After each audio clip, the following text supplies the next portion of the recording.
अपनी स्क्रीन पे देखेंगे। फिर उसने ये एग्जाम्पल भी दी, यानी एक दृष्टांत भी कहा, किसी की अंगूर की बारी में एक अंजीर का पेड़ लगा हुआ था। वह उसमें फल ढूंढने आया और परंतु ना पाया। तब उसने बारी के रखवाले से कहा, देख मैं 3 वर्ष से इस अंजीर के पेड़ में फल ढूंढने आता हूं। इसको अगर इंग्लिश में हम पढ़ेंगे तो इसमें काफी सारी चीजें बड़ी आपको समझ आती, परंतु नहीं पाता, इसे काट डालिए, भूमि को क्यों रोके रहे।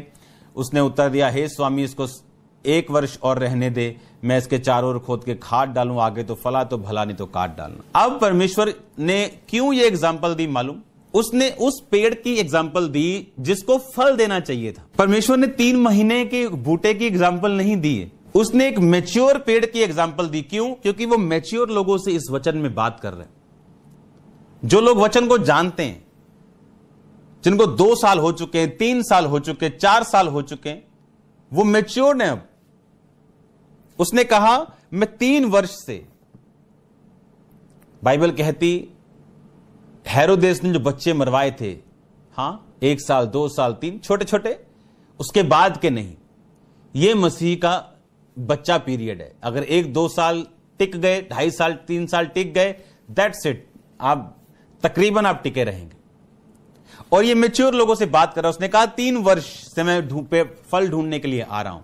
इसका मतलब वो पेड़ मैच्योर पेड़ से बात कर रहा है, मैच्योर क्रिश्चियन से बात कर रहा है। कहता, क्यों ये रोके रहे, अब इसको काटना पड़ेगा, अगर ये फल नहीं देता तो इसको काट और दूसरा पेड़ इसकी जगह पर लगा। और माली ने कहा, इसको थोड़ी देर रहने दे, ये माली सेवक है, इसने कहा थोड़ी देर इसको देखने दूं, अगर नहीं फला तो मैं इसे काट दूंगा, इसकी जगह से हटा दूंगा और दूसरा इसकी जगह पे लगाऊंगा जो इसका फल समय पर दिया करेगा। इसका मतलब परमेश्वर ये एक्सपेक्ट करता है कि जब एक मैच्योर क्रिश्चियन हो, वो उसके बाद उसके वर्ड को थामे रहे। क्यों? क्योंकि परमेश्वर ने आपके लिए कुछ सोचा है, आपके फाइनेंस के लिए, आपकी लाइफ के लिए, आपकी जिंदगी, आपके मैरिटल लाइफ, आपके मैरिड लाइफ, आपकी फाइनेंशियल लाइफ, आपकी जॉब, आपका कैरियर, आपकी एवरीथिंग, वो आपके लिए सोच के बैठे।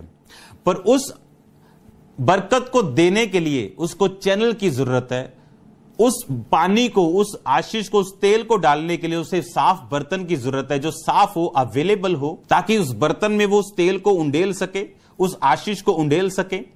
बाइबल कहती, परमेश्वर की यह सोच थी कि मैं अपने लोगों को ऊंचा करूंगा और अपने नाम को इनके जरिए मैं अन्य जातियों के ऊपर प्रदर्शित करूंगा। और बाइबल कहती, इसीलिए परमेश्वर इजरायलियों के संग रहा, और जब इजरायली प्रभु के साथ फेथफुल रहे तो बड़े बड़े राजाओं को उन्होंने मारा। लेकिन जब वो फेथफुल नहीं रहे और उसके बाद परमेश्वर को सजा देता रहा, फिर वापस करता रहा, फिर बचाता रहा, सजा देता रहा, लेकिन एंड में परमेश्वर ने उनको त्याग दिया, अपना भवन जलवा दिया, अपने शहरपना जलवा दी। और 70 साल के बाद फिर से परमेश्वर ने उनको तब बचाया जब वो पूरी तरह से समझ चुके थे। मैं आपको बताता हूं, वो इतने समझ चुके थे, ये सजा इतनी लंबी थी, अगर हम थोड़े थोड़े साइंस से नहीं समझते तो हम मूर्ख हैं। पंजाबी में कहते हैं ना कि सियाणी जनानी दाल चों दाना टोंदी, पूरी दाल नहीं टोंदी, वो गधे आंगू। जो सियाना आदमी वो बस एक आध दाना देखता है दाल और बताता है ये कैसी। 70 साल पर परमेश्वर ने जब पूरा त्याग दिया और जिन्होंने कहने कि बस कराते हूं उन्होंने दी, अब वो इतने क्योंकि जब आप ये नहीं समझते कि शैतान किस जगह से काम कर रहा है और ये परमेश्वर ने मुझे क्यों कम किया, क्यों मुझे ये पनिश किया, क्यों ये चीज हुई, जब उसका हम नहीं समझते कारण और आंखें बंद किए रहते और चमड़ी मोटी किए रहते, तो परमेश्वर अगली सजा के लिए फिर तैयार करता। अब 70 साल उनकी हालत इतनी बुरी थी, आप इमेजिन करो कि इसी एजरा के 9th 10th बाप में आप जानते हैं वो लोग इतने पक्के हो चुके थे परमेश्वर में कि एजरा ने कहा, अन्य जातियां स्त्रियां जो तुमने ब्याही हैं उन्हें त्याग दो। और बाइबल कहती है उन्होंने छोड़ दिया उसको। कहां इजरायली छोटी सी मूर्ति पूजा नहीं छोड़ रहे थे, कहां इजरायली छोटा सा व्यभिचार नहीं छोड़ रहे थे, वो 70 साल की मार ने उनको ऐसा फ्लैट कर दिया, अब वो सब कुछ करने के लिए तैयार थे। अब ये हम पे निर्भर करता है कि हम सजा खा के, धक्के खा के, मार खा के, सीख के, समझ के, ठोकरे खा के, सिर पे रोड़े डलवा के, सिर दरवाजों से मरवा के हमने खुदा के पास वापिस आना या सीधा ही चले जाएं। क्या ये काफी नहीं जो हम बाइबल में पढ़ रहे हैं? क्यों हम डंडे खाना चाहते हैं खुदावंद से? आप इमेजिन करो 70 साल के बाद वो इतना ज्यादा खुदावंद को पहचान चुके थे, इतना ज्यादा वो परमेश्वर के साथ जुड़ चुके थे कि अब एजरा ने, बाइबल कहती 9 बाप और 10 बाप में, 10 बाप 18 आयत, याजकों की संतान में से ये जन पाए गए जिन्होंने अन्य जाति स्त्रियों से विवाह कर लिया था, यीशु के पुत्र योसादाक के पुत्र, उनके भाई मसेया, एलियाजर, यारीब, गदलिया, इन्होंने हाथ मारकर वचन दिया कि हम अपनी स्त्रियों को निकाल देंगे। अब नए नियम में डिफरेंट है। बाइबल कहती है कि तेरा पति विश्वासी नहीं तो अपने कैरेक्टर से उसको विश्वासी कर। पर मैं आपको एक तौबा की बात समझा रहा हूं जिसे आपको समझना जरूरी है। अब वो इतने पहचान चुके थे खुदाबंद को और इतना समझ चुके थे अपनी पनिशमेंट से और अपनी चीजों से कि अब उन्हें मालूम था कि बोल एजरा करना क्या है। हम मरने के लिए भी तैयार हैं लेकिन हम सदा खाने के लिए अब तैयार नहीं। और बाइबल कहती एजरा जो था वो एक निपुण परमेश्वर के वचनों को जानने वाला था। एजरा जो था, मैं आपको बताना चाहता हूं, यह हारून का वंश था, यानी मूसा का वंश था। मूसा मतलब मूसा का भाई हारून का यह वंश था। एजरा जो याजक था और व्यवस्था को पूरे रीति के साथ वो जानता था और खुदावंद की दया उस पर थी क्योंकि व्यवस्था जानता था तो मानता भी होगा। और जब वो व्यवस्था मानता था तो ऑटोमेटिकली उसको ऊंचे स्थान राजाओं के पास दिए गए थे और जहां कहीं वो जाता था परमेश्वर उसके साथ रहता था, उसका स्थान उसका ऊंचा होता था, फेवर उसकी लाइफ पे रहता था।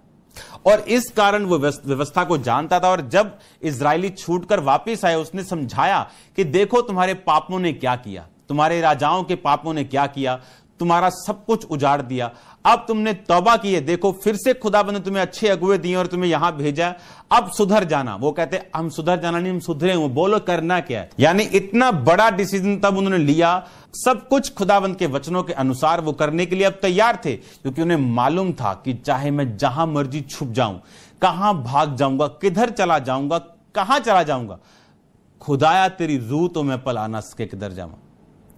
कहां भागेंगे उसकी रूह से, उसके वर्ड से, किधर जाएंगे। हम अपनी मर्जी कर सकते हैं, अपने पाप पे, अपने घमंड पे, अपने व्यभिचार, अपनी चोरियों पे खड़े रह सकते हैं, पर इसका असर 100% होगा, इसके कॉन्सिक्वेंसेस, इसके असर होंगे। पाप माफ खुदाबंद कर देगा जब आप माफी मांगेंगे, लेकिन इसका असर होगा। 38 साल के लोगों को बोला जा तेरे पाप माफ हुए, तेरे पाप माफ हो गए, अब फिर से पाप ना करना, ऐसा ना हो इससे भारी मुसीबत तुझ पे आए। इसका मतलब उस मुसीबत का कारण पाप था।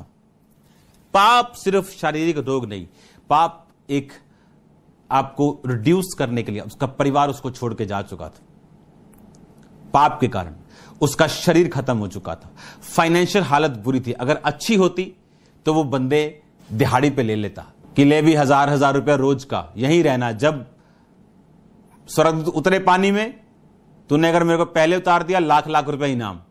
देखो कोई सोएगा भी नहीं, लेकिन उसके पास पैसा भी नहीं था, शरीर भी नहीं था, घर भी नहीं था, रिश्तेदार भी अब नहीं थे। रीजन क्या था? पाप। परमेश्वर ने कहा फिर से पाप मत करना, ऐसा ना हो।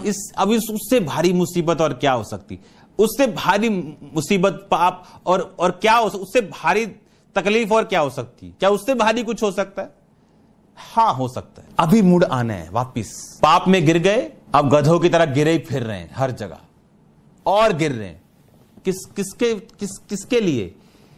किसके दुश्मन हो तुम खुद अपने दुश्मन हो। ये मिरेकल्स, ये हीलिंग्स, ये डिलीवरेंसेस, ये आपके लिए बनी, ये मेरे लिए बनी। उसके कोड़े खाने से हम चंगे हो, अगर चंगाई ना होती, ना प्रभु चाहता तो कोड़े ना खाता। ये सब चीजें हमारे लिए, पर उनके लिए जो उसके अंदर हैं, जो मसीह में हैं, जो पापों से मन फिरा चुके हैं, जो मसीह में जीवन जीते हैं, ये उन लोगों के लिए है। आप प्रभु में हो, आत्मा में हो, इसका मतलब यह नहीं कि कोई घमंड, किसी तरह का कोई चीज आप प्रभु आपकी छोड़ देगा। इसलिए उसने कहा बी परफेक्ट, सिद्ध बन जिस तरह तेरा स्वर्गीय पिता सिद्ध है। क्यों? वो आपको बोर करना चाहता है। क्या फायदा आपका? गॉड ने कहा मैं फ्रूट ढूंढने के लिए आता हूं, पर फ्रूट नहीं। अंजीर के पास परमेश्वर गया, फ्रूट नहीं था। परमेश्वर ने कहा अब से तेरा फल कोई ना खाए, क्योंकि अंजीर अपने पत्ते दिखा रहा था, और जब अंजीर के पत्ते आते हैं उसका फल भी आता है, लेकिन वो पेड़ सिर्फ पत्ते दिखा रहा था। हालेलुया हालेलुया कर रहा था, ऊंची ऊंची बोलेंगे हालेलुया, पर जीवन में कोई फल नहीं। हालेलुया बोलेंगे ऊंची, और पीछे कौन है? गर्लफ्रेंड बैठी। परमेश्वर ने कहा मैं तुझे सुखा दूंगा, आज से तेरा फल कोई नहीं खाएगा। ऐसा कोई बीज ना बोवो जो हम काटना नहीं चाहते। वो घमंड हो, वो व्यभिचार हो, वो पाप हो, वो चोरियां हो, नेवर।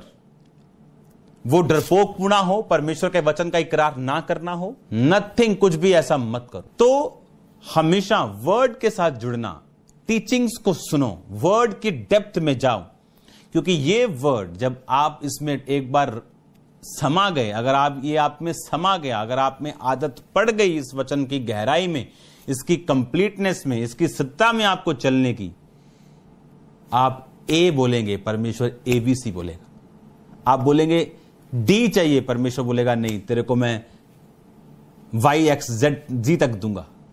आप 1 बोलेंगे, परमेश्वर 4 बोलेगा। आप कहेंगे मुझे 10 चाहिए, परमेश्वर आपको 100 देगा।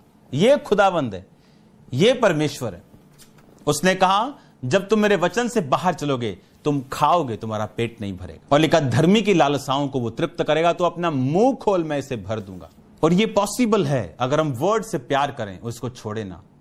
आपको क्या लगता है हर बार शरीर आपका साथ देगा? आपको क्या लगता है आप आंखें बंद करके ऐसे हेवन में रहेंगे हर टाइम पंखों को फैलाते हुए? नो नो नो, ये शरीर आपका कई बार साथ नहीं देगा, आंखें आपका साथ नहीं देंगी, ये फाइट करेंगी आपसे।